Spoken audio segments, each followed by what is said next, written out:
UFC 279 was filled with so much drama between the backstage altercations and then the big mix-up and changing fights last minute. It was wild. But one of the big notable moments for me, the big standouts of the whole weekend, was Khamzat becoming the villain. He is now UFC's go-to villain, and this is a massive selling point for him because when we look at some of the most iconic fighters, the people who got paid the most money, Floyd Mayweather, Conor McGregor, they were more or less the villains of the sport, and they got that money. In Khamzat, we might be seeing it, but we need to look at what he's best at and if he has a chance of reaching the very top level where he can snag those belts. Because without the belts, it's hard to become a superstar.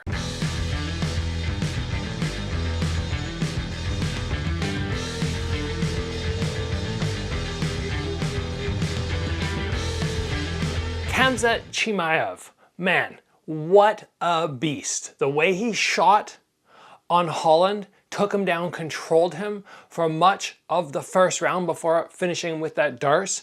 This guy is so incredible at his wrestling. You might have caught my video the other day. I think Tom Holland was actually going for a glove touch when he got shot on. I'm not saying that would have dramatically changed the fight at all. We probably would have seen Chimaev still shoot and still get that sort of dominant wrestling performance.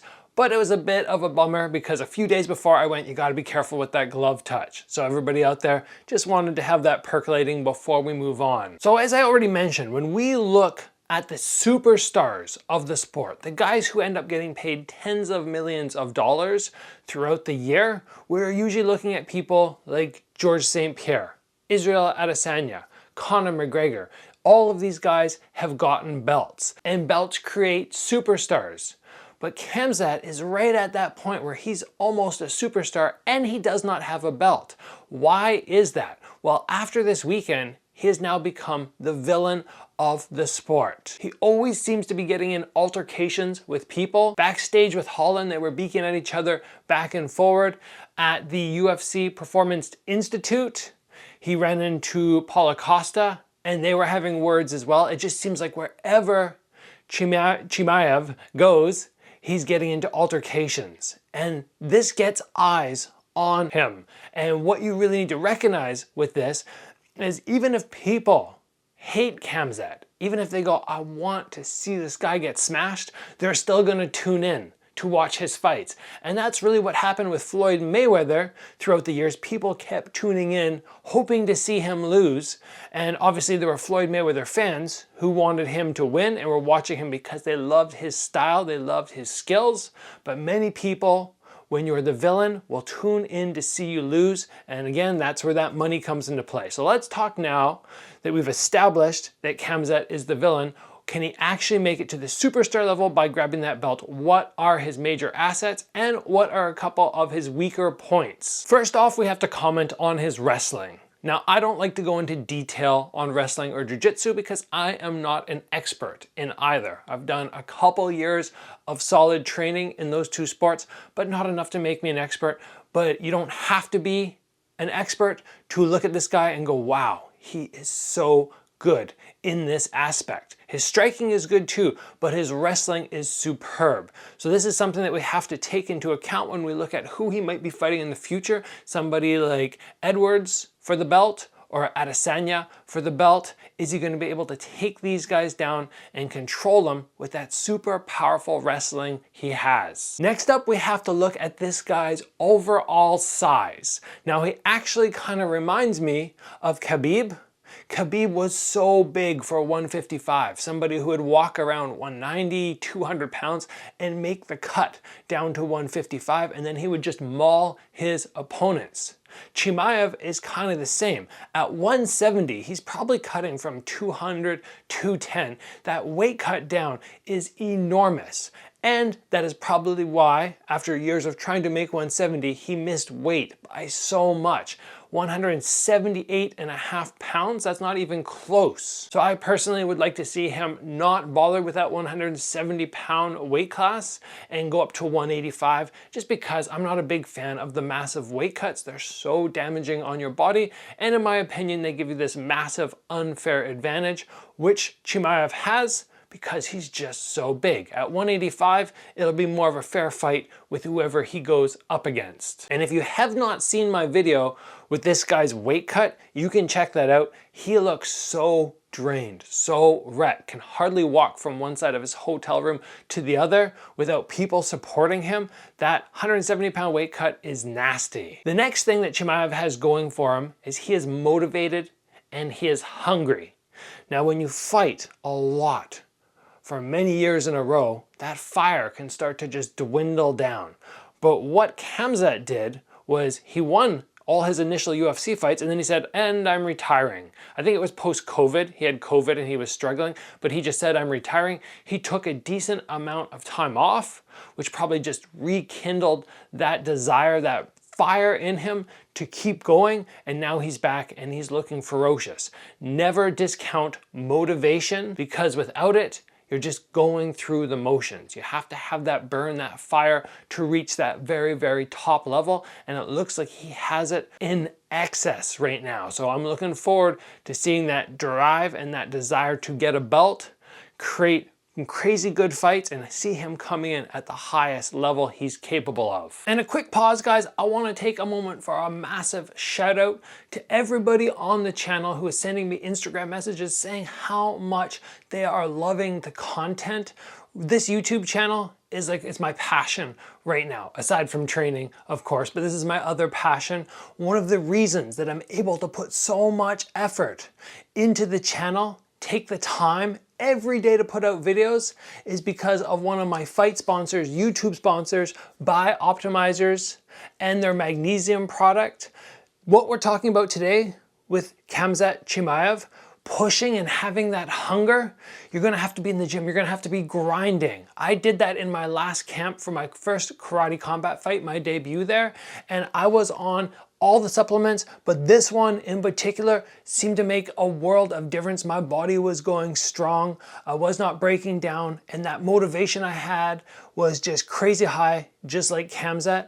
Make sure you guys are on stuff like this. It's a smart move to make. You can head over to magnesiumbreakthrough.com/Gabriel. Use the promo code Gabriel10 to save 10% on your product. Support me, get your body in better shape, and let's keep this channel going and moving forward. Now, we already talked about his strong wrestling, but what I really wanted to focus on was his striking, because when he goes up against guys like Edwards or Adesanya or Paulo Costa, he's gonna have to be looking out for that striking, and I wanted to see, oh, what's his skill level? Now, the first thing I noticed is this guy hits hard. Obviously, he was knocking many people out early in his career, but I don't know the skill level of those guys. But when he fought Burns, who is super tough, he had one moment where he switched his stance. He went to southpaw, he came in and he threw a jab, and he dropped Burns. Now, in this fight as well, he took some shots where he got dropped, and a lot of that accounts for the size of these guys and the small 4-ounce gloves, but still dropping somebody with a jab from a switch stance is impressive. So the size and the power which he can put into his shots is very, very dangerous. And I know many people are super interested in Adesanya's upcoming fight against Pereira, saying Pereira hits so darn hard. Well, yes, that guy does, but Chimaev might maybe not hit as hard as him, but just a little bit less, but still a powerhouse in the striking department. Now, when I went through a video and looked at all the strikes between Burns and Chimaev, I went, it's pretty basic. He doesn't do anything fancy, Khamzat. He sticks to the basics, the fundamentals. And that's great. You don't need to throw the fancy shots to win fights, especially when you have strong wrestling like he does, and maybe the striking is a secondary aspect of his overall game. But when I watch him, I go, basics.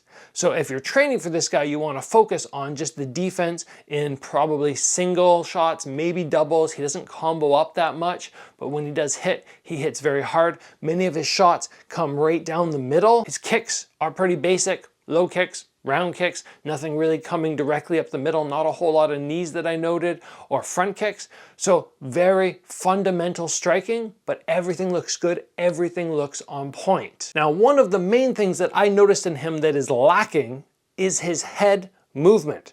Not just his head movement when he sees shots coming and actually just moving from side to side, but head movement when he throws punches, or even sometimes at the end of his combo, he steps in 1-2, his head will stay stationary and his feet will not move, and then he'll get tagged. So this is his weakness on his feet, I believe. If you can catch this guy as he comes in, his head is straight above his hips. If somebody like Adesanya can really time him, he comes forward with his attack, Adesanya steps back, uses those long arms, and comes over top. He'll have a good chance of clipping him. Also, I think throwing some more, tricky techniques, just being a little bit creative, might be able to find some openings on this guy, because a lot of times when people throw basics, they're a little easier to land the fancy techniques on. Of course, the danger of the fancy techniques is you might expose yourself to that quick takedown that Khamzat has. Now, I'm gonna have to watch some more on Khamzat Chimaev and just see his striking game. How good is it? Right now, I'm saying it's good, but it's basics. It's the fundamentals. He has that little air where his head movement is not fantastic. His feet stay a little stationary post-attack, but overall, he's looking very good. I would love to know your guys' opinion of his striking skills, and you can let me know down in the comments. What do you think of this guy? Are you impressed by him? Are you gonna watch him because he's the villain? Do you not like him so much that you're going to avoid watching him? There's lots of different thought processes out there, I'm sure, on whether you're gonna tune in to watch this guy fight. For myself, I would love to see him fight either Costa or Adesanya. I think those two fights would be spectacular. But we'll have to see what happens, because Adesanya's already busy with his fight in November, and there's lots of other fights that Khamzat can have before that, I'm sure. But I hope UFC says to him, you know what? You missed weight by too much. 170, it's not your weight class right now. You gotta move up, or at least find a catch weight like 180 or something, because that's almost what he made this time. And just stop giving him people who are so much smaller. Once you miss weight once, I think you have to move up for at least 2 fights before you can come back down. So that's all for me today, guys. Khamzat Chimaev, dangerous fighter, new villain of the UFC. They're gonna sell the heck out of this, and it'll just be interesting to see if he can actually grab a belt in the future or not. If you guys enjoyed this breakdown of Khamzat, please give the video a like. If you have not already, join the channel, get subscribed. As always, guys, train hard. I will see you back here soon for another video.